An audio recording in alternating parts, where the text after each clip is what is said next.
Baik, Assalamualaikum warahmatullahi wabarakatuh.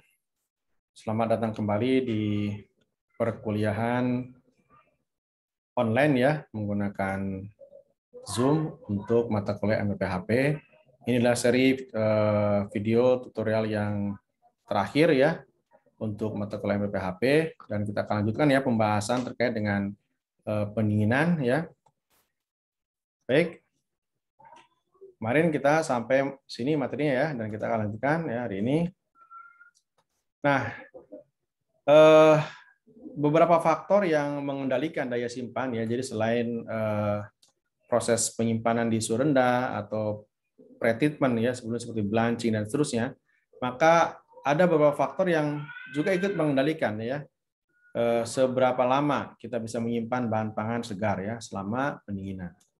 Ya. Pertama adalah jenis varietas dari produk yang kita dinginkan ya. Kemudian tingkat pemanenan atau pematangan ya. Kemudian kondisi pemanenan, misalnya ketika proses panen ada muncul kerusakan mekanik ya, seperti misalnya buah yang tertusuk oleh pisau panen atau tertusuk oleh ranting pohon, maka produk yang sudah rusak kalau tidak kita sortasi kemudian kita dinginkan, maka produk itu tentu akan lebih cepat rusak dibandingkan dengan produk yang tidak ada kerusakan mekaniknya. Kemudian ini ya, suhu distribusi. Suhu pada saat proses transportasi kita dari plantation ya ke packing house, termasuk dari packing house ke pengecer ya atau ke konsumen. Dan yang terakhir adalah kelembaban relatif ya. Kelembaban relatif ruang penyimpanan yang akan mempengaruhi penyusutan akibat dehidrasi. Nah, berikutnya ya, ini adalah faktor-faktor yang mengendalikan daya simpan produk pangan segar selama pendinginan. Jenis produk pangan ya. Kemudian tingkat destruktif mikroba dan inaktivasi enzim ya. Jadi kalau kita mampu melakukan inaktivasi enzim ya selama pengolahan, misalnya dengan melakukan blanching ya, maka tentu akan lebih lama dia disimpannya. Maka seringkali blanching itu dilakukan ya sebelum proses berikutnya seperti pendinginan, ini didahului oleh blanching baru pendinginan. Termasuk pengendalian tingkat higienitas ya. Jadi semakin higienis maka semakin lama disimpannya ya. Semakin lama masa simpan maksudnya ya. Makanya blanching itu termasuk juga kan menurunkan populasi mikroba. Sehingga dengan produk itu di blanching dulu ya, maka penyimpanan dengan suhu rendah akan lebih lama lagi mampu menjaga kesegaran produk ya pangan. Kemudian sifat dan jenis bahan pengemas ya. Bahan pengemas ya misalnya plastik saja ada berbagai macam. Ada plastik polipropilen, polietilen dan sebagainya ya. Termasuk jenisnya ya, ada plastik, ada karton dan sebagainya.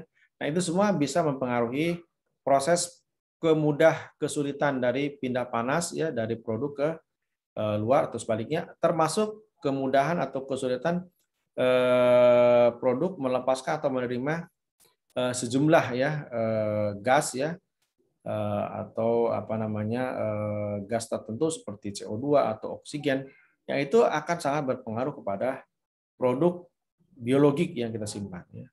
Karena ingat bahwa produk yang kita simpan adalah produk biologik yang sebagian itu juga memiliki sifat yang khas ya, seperti buah-buahan yang sifatnya klimatrik, maka dia akan terus mengalami proses respirasi yang sangat cepat ya selama proses penyimpanan, dan itu membutuhkan beberapa jenis pengemas yang bisa menghambat proses respirasi tersebut, sehingga kalau respirasinya terhambat maka otomatis masa simpannya lebih lama.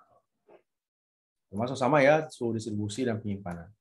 Nah, distribusi ini berarti pengiriman ya dari packing house ya ke konsumen atau ke pengecer, penyimpanan di gudang-gudang ya. Oke. Baik, nah untuk teknik pendinginan itu ada berbagai macam ya cara atau metode untuk mendinginkan produk ya. Misalnya pertama dengan pendinginan hembusan udara dingin. Maka proses pendinginan ini karakteristiknya ada cepat, cocok untuk produk pangan yang sangat mudah rusak. Jadi beberapa produk pangan yang mudah rusak ya atau sangat mudah rusak itu cocok dengan segera ya diberikan hembusan udara dingin supaya cepat turun ya suhunya. Terutama ya untuk produk-produk yang mengalami ya beban panas lapang yang berlebih. Seperti beberapa produk yang buah dan sayuran yang dipanen ya di lahan, maka dia harus cepat didinginkan ya. Ini contoh dengan membuat udara dingin sehingga dia cepat turun suhunya ya, sehingga mencegah produk tersebut rusak karena panas yang berlebih. Kemudian yang harus diperhatikan di dalam proses pendinginan menggunakan hembusan udara dingin adalah kita harus memperhatikan ini ya, laju pergerakan udara yang tepat untuk meminimalkan waktu pendinginan. Karena kalau semakin lama kita dinginkan, maka akan muncul risiko lain, yaitu chilling injury, termasuk kehilangan sejumlah besar kadar air ya. Padahal beberapa produk ya kesegaran itu ditunjukkan dengan susut bobot yang kecil, artinya kadar airnya masih banyak. Nah, ini contoh alat pendingin menggunakan teknik hembusan udara dingin ya, seperti kabinet cooler ya. Ini banyak diperhatikan ya di beberapa tempat ya untuk mendinginkan produk sayuran, buah-buahan, termasuk minuman ya yang dipasang di beberapa supermarket ya. Mereka menggunakan kabinet cooler ya. Termasuk chilling tunnel ya. Jadi terowongan yang itu digunakan untuk mendinginkan, di mana produk dilewatkan melalui tunnel dengan conveyor belt ya. Nah, ini juga cocok menggunakan hembusan. Jadi udara selama di dalam tunnel dihembuskan sehingga bisa kemudian mendinginkan suhu produknya. Nah, saya kira itu ya beberapa hal yang harus diperhatikan dalam pendinginan menggunakan sistem hembusan udara dingin. Yang kedua, kita juga bisa menggunakan ruang pendingin. Jadi ruang pendingin ya ini digunakan untuk menjaga suhu bahan atau produk tetap rendah. Ya, seperti contohnya ada chamber ya. Jadi cooling chamber itu adalah ruang pendingin yang memang didesain untuk menjaga suhu bahan, produk, bisa juga tanaman ya, tetap rendah ya pada suhu tertentu. Itu bisa kita kontrol. Nah, tetapi memang ini tidak cocok untuk pendinginan cepat ya. Karena biasanya cooling chamber ini justru dia menjaga produk misalnya di suhu 6 derajat, maka dia 6. Tapi kalau untuk dari suhu panas, panas sekali, kemudian kita letakkan di ruang dingin, maka dia akan lama mencapai suhu itu. Karena biasanya cooling chamber ini sudah didesain suhu tertentu ya. Sehingga kalau dia suhunya 6 derajat misalnya, kalau suhu produk itu awalnya misalnya 40 derajat, maka akan lama gitu ya. Mencapai suhu 6 derajat itu. Maka biasanya ruang pendingin ini digunakan biasa untuk kontrol ya, untuk kontrol suhu. Beberapa produk ya yang sudah kita dinginkan dan tetap ingin terkontrol suhunya misalnya di 10 derajat, maka setelah turun ke 10 derajat baru kita masukkan ke ruang pendingin ya. Nah, ini biasanya konsepnya adalah udara dingin itu dihembuskan dari bagian atas ya ruang pendingin. Biasanya bagian atas itu ada bagian evaporatornya ya, kompresor bisa di bagian bawah. Nah, nanti udara dari evaporator itu yang dihembuskan ya mendinginkan si ruang di bawahnya. Oke, yang berikutnya yang ketiga adalah pendinginan dengan teknik atau metode kriogenik. Nah, ini adalah salah satu metode yang sangat efektif untuk menurunkan produk yang sangat panas misalnya dengan cepat sekali ya menjadi rendah suhunya. Jadi ini dikenal sebagai pendinginan yang sangat cepat ya. Jadi ini cocok kalau kita misalnya dari produk yang sangat panas ya, kemudian ingin produk cepat turun suhunya, maka dengan pendinginan kriogenik. Sehingga ini memang cocok untuk mendinginkan produk yang hangat. Jadi pada saat kita memproduksi membutuhkan panas ya, membutuhkan suhu tinggi, tapi pada saat kita mau konsumsi kan ingin suhunya rendah gitu ya. Misalnya pada saat dibikin atau dibuat, diproduksi itu suhunya tinggi, tapi pada saat disajikan itu ingin suhunya rendah. Maka pendinginan kriogenik yang digunakan. Dia cepat sekali. Karena kalau tidak cepat akan muncul masalah yaitu tekstur ya dari produk itu akan rusak. Kalau cepat kalau lambat pendinginannya. Bagaimana cara mendinginkan dengan kriogenik? Nah, ini satu dengan pencelupan pada nitrogen atau CO2 cair ya. Jadi nitrogen ya dan CO2 cair ini sangat bermanfaat untuk mendinginkan produk ya dengan cara di-immerse ya, dicelupkan ya, dipping itu ya, dan ini akan cepat turun suhunya. Oke. Kemudian yang berikutnya yang terakhir ini adalah pendinginan dengan air. Ini yang paling murah ya. Murah meriah karena menggunakan air. Kita tahu bahwa air ini memiliki kapasitas kalori yang cukup besar ya. Sehingga dia bisa memindahkan sejumlah panas ya dari produk ya. Nah, dengan apa? Dengan hydrocooling ya. Hydrocooling ini sangat bermanfaat ya. Hydrocooling sangat bermanfaat. Nah, bagaimana caranya ya? Terutama saat ini ya digunakan untuk menghilangkan panas lapang ya dari buah-buahan dan sayuran yang dipanen ya. Karena beberapa buah-buahan dan sayuran ini dipanen di lapangan ya, yang dimana lapangan itu memiliki suhu yang tinggi. Nah, ketika dipanen suhu dari sayuran dan buahnya sudah tinggi suhunya. Nah, supaya dia segera turun suhunya ya, maka dengan kita dinginkan dengan air ya atau hydrocooling.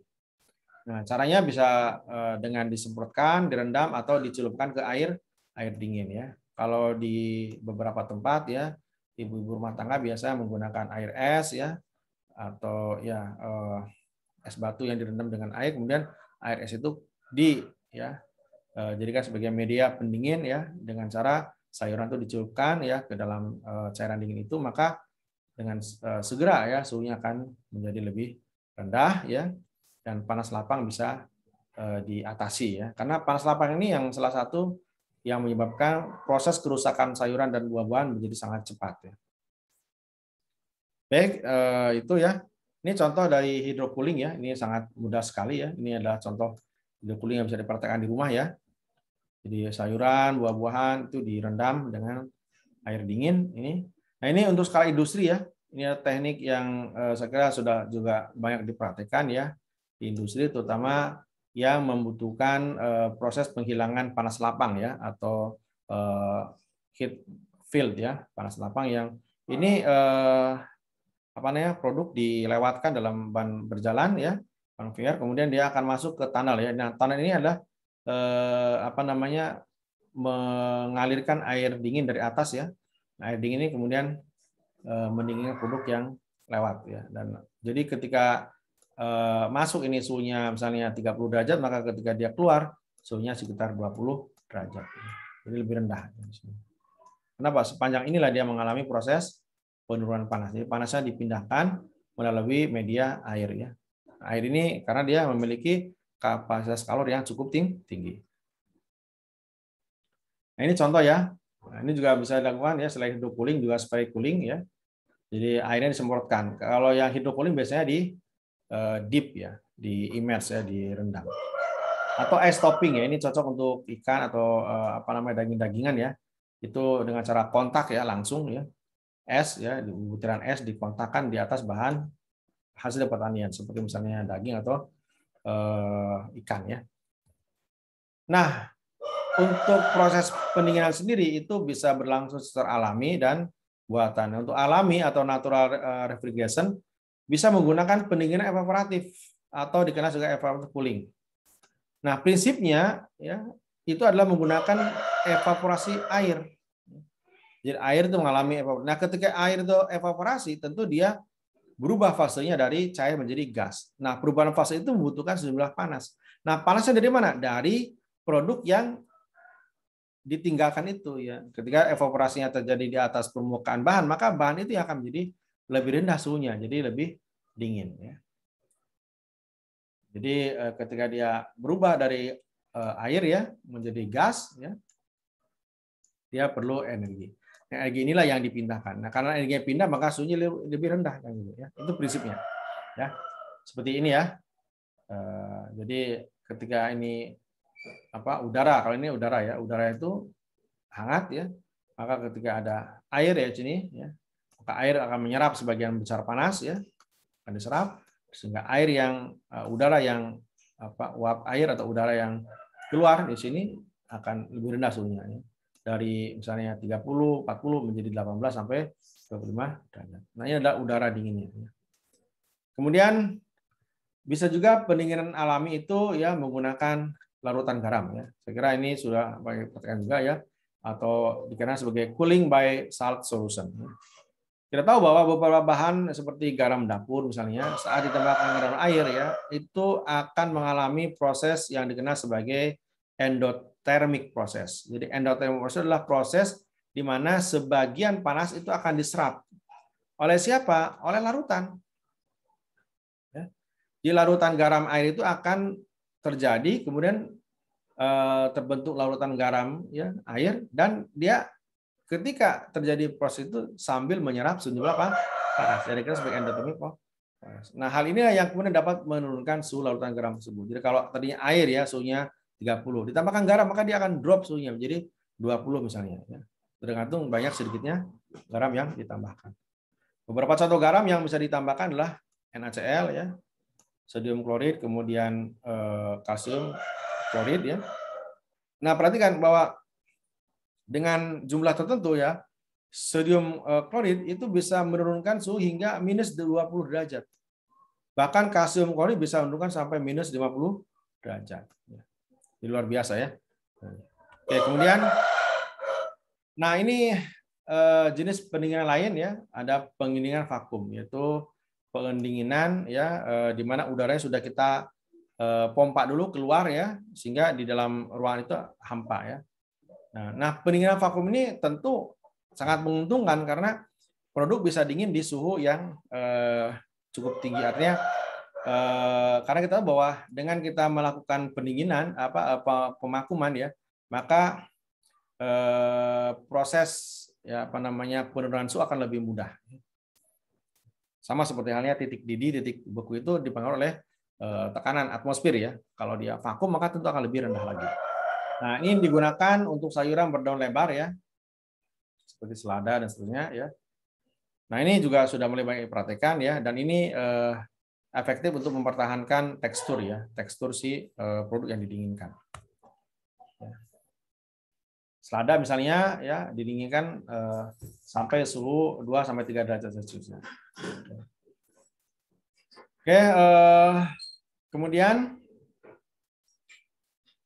nah beberapa perubahan yang bisa kita tekan selama pendinginan itu pertama adalah perubahan karakteristik sensorik. Jadi kenapa produk itu jadi tetap aman dikonsumsi selama disimpan karena dia mampu dijaga dari berbagai perubahan karakteristik sensorik. Misalnya ya, ketika didinginkan ya produk bisa mengalami kehilangan air ya, susut bobot. Kita mengenalnya atau mengukurnya dengan pengukuran susut bobot. Nah, perhatikan bahwa kalau kita kehilangan terlalu banyak air, artinya susut bobot terlalu tinggi, ya, maka apa akibatnya? Ini kerenyahan produk akan berkurang, warna akan berkurang intensitinya, jadi kusam. Tentu ini akan mempengaruhi preferensi konsumen saat membeli. Ya. Atau juga terjadinya sineresis, ya, di mana pemisahan ya produk ya terlihat dengan terbentuknya lapisan air di atas produk. Misalnya puding, jelly. Kalau dia terlalu lama disimpan, ya, maka akan terjadi sineresis. Jadi sebagian besar massa air akan memisah di atas. Itu juga mempengaruhi daya simpan dan preferensi orang atau konsumen mau membeli. Atau buah dan sayuran. Dia akan kehilangan aroma. Ya. Aroma akan turun, termasuk taste. Ya. Cita rasa juga akan berpengaruh, ya, termasuk kerenyahan ya, crispy dari apel itu akan berkurang dengan penyimpanan. Ya. Termasuk ini ya akibat aktivitas mikroba. Nah, karena itu biasanya juga digabungkan dengan hot water treatment sebelumnya supaya sebagian massa mikrobanya sudah mati atau hilang. Ya. Ya. Oke, kemudian perubahan kimiawi. Nah, selama disimpan itu juga produk mengalami perubahan kimiawi. Apa itu perubahan kimiawi? Perubahan yang umum terjadi dalam pangan akibat apa? Akibat adanya aktivitas enzimatis. Meskipun sebagian besar reaksi enzimatis ini bisa ditekan dengan penyimpanan karena ya dengan suhu yang semakin rendah maka lajunya semakin lambat. Tapi bukan berarti tidak ada aktivitas enzimatis. Artinya resiko ya ketika produk disimpan adalah munculnya reaksi enzimatis meskipun lambat ya. Tentu saja ya reaksi ini tergantung kepada banyak hal, misalnya ya kadar air ya. Kalau kadar airnya semakin banyak maka aktivitasnya semakin besar ya. Kemudian ketersediaan substrat. Kalau substratnya tersedia ya dia akan cepat berkembang. pH. Kalau pH-nya terlalu kalau pH-nya cocok ya, kalau asam misalnya, dia akan cepat berkembang produk itu. Ya. Sebagai besar untuk produk pertanian atau makanan itu dipertahankan pH-nya adalah pH normal ya. Oke, yang lainnya ini yang terakhir ya, perubahan mikrobiologis. Jadi selain perubahan fisik ya, perubahan kimia dan perubahan mikrobiologis. Apa itu? Proses pembusukan akibat mikroba. Nah, mikroba ini memang bisa diminimalkan ya dengan cara tadi ya, hot water treatment ya. Jadi di blanching dulu baru kemudian disimpan atau dilakukan edible coating ya. Nah, ini ya mikroba ini bisa membuat bahan pangan menjadi busuk, dan karena dia ada proses pembusukan atau pelunakan, maka muncul juga akibat yang lain yaitu pada aspek sensorik ya. Jadi ya tentu tidak akan enak lagi dikonsumsi ya. Nah, perhatikan bahwa sebagian besar aktivitas sensorik itu ya aktivitas pembusukan itu adalah terjadinya pelunakan ya atau metabolisme karbohidrat, di mana terjadinya yang paling mudah adalah hidrolisis ya, pelunakan jaringan pati menjadi gula ya. Nah, kalau ini tidak dihentikan lama-lama ya teksturnya akan lunak sekali, bahkan kemudian muncul air dan akhirnya tidak bisa dikonsumsi karena diikuti dengan munculnya jamur ya. Oke. Nah, ini terakhir ya, slide terakhir. Jadi penyimpanan dingin tidak ditujukan untuk mencegah pertumbuhan mikroba patogen ya. Jadi kalau kita ingin mencegah ini tumbuh, biasanya dengan hot water treatment salah satunya ya. Jadi sebelum pendinginan kita kurangi dulu ya jumlah mikroba patogennya dengan hot water treatment, di blanching, nah baru kemudian diikuti dengan pendinginan. Baik, saya kira itu ya. Jadi ini saya kira sesi terakhir untuk mata kuliah MPPHP dalam seri tutorial video pembelajaran ya, yang mudah-mudahan bisa membantu para mahasiswa ya, terutama di masa pandemi ini untuk lebih memahami materi-materi kuliah di MPPHP. Tentu saja untuk materi yang lengkap, yang komprehensif, dan tentu saja yang bisa melibatkan tanya jawab dua arah antara mahasiswa dan dosen, hanya akan Anda dapatkan kalau Anda terdaftar di mata kuliah MPPHP dan kemudian mengikuti perkuliahan baik secara online maupun secara offline nantinya ya. Jadi video-video yang selama ini sudah kami sampaikan kepada mahasiswa, tujuan utama adalah untuk membantu ya sebagai penunjang mata kuliah MPPHP ini sehingga mahasiswa lebih bisa memahami materi-materi yang kami sampaikan. Oke, terima kasih atas segala perhatiannya. Sampai ketemu lagi di pertemuan yang akan datang. Terima kasih dan Bapak akhiri. Alhamdulillahirabbil alamin. Assalamualaikum warahmatullahi wabarakatuh.